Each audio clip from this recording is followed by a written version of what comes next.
A new trial date has been set for November 25. No one expected the prosecution to be ready. 2 years after Davis' arrest, Chandler still had not conducted any investigation or filed a superseding indictment. Underwood told Speed that he believed Chandler was a Confederate sympathizer who made money selling pardons. But prospect of black men on jury may have led government to drop investigation out of fear that black man making a decision condemning white man to death would inflame country beyond repair. O'Connor reassured Varina Davis at one point. Chandler says he has been very courteous and will try to get a white jury. Underwood is a loyal courtier at Sambo's feet and his decisions cannot be appealed. O'Connor warned that the trial jury would consist of 8 or 9 negroes and 3 or 4 of the worst whites to be found in Richmond. He wrote Varina, I find it impossible to believe that we shall play part in so vile farce as trial before Underwood and group of recently emancipated negroes. But it is equally impossible assert with confidence that the thing will happen.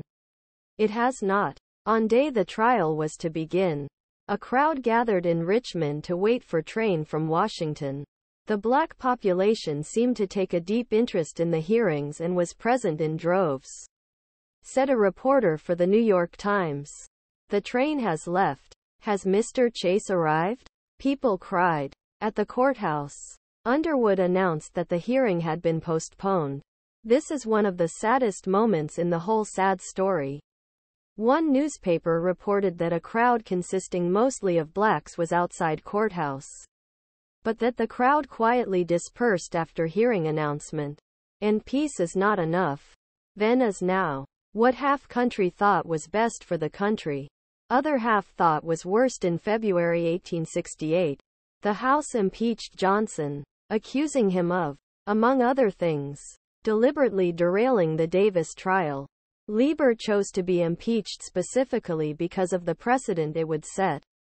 As far as history is concerned, it will be a wonderful thing if the ruler of a great country is deposed for the first time without revolution. He wrote, the same hesitation that derailed Davis' trial also derailed Johnson's indictment. It is a very serious thing to judge a king. In any event, Johnson's impeachment trial greatly interfered with Davis' treason trial. At the impeachment trial in the Senate, Chase presided as Chief Justice and Evarts led Johnson's defense and was joined by Stanbury, leading to further delays. As Chandler's term as district attorney ended in June, Evarts recruited Boston attorney Richard Henry Dana to join the prosecution. Dana worked hard to prepare for the trial.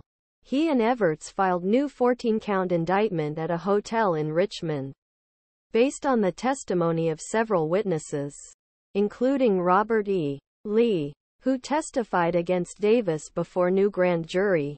But Dana reluctantly concluded that the trial should not continue. What seemed more urgent was to be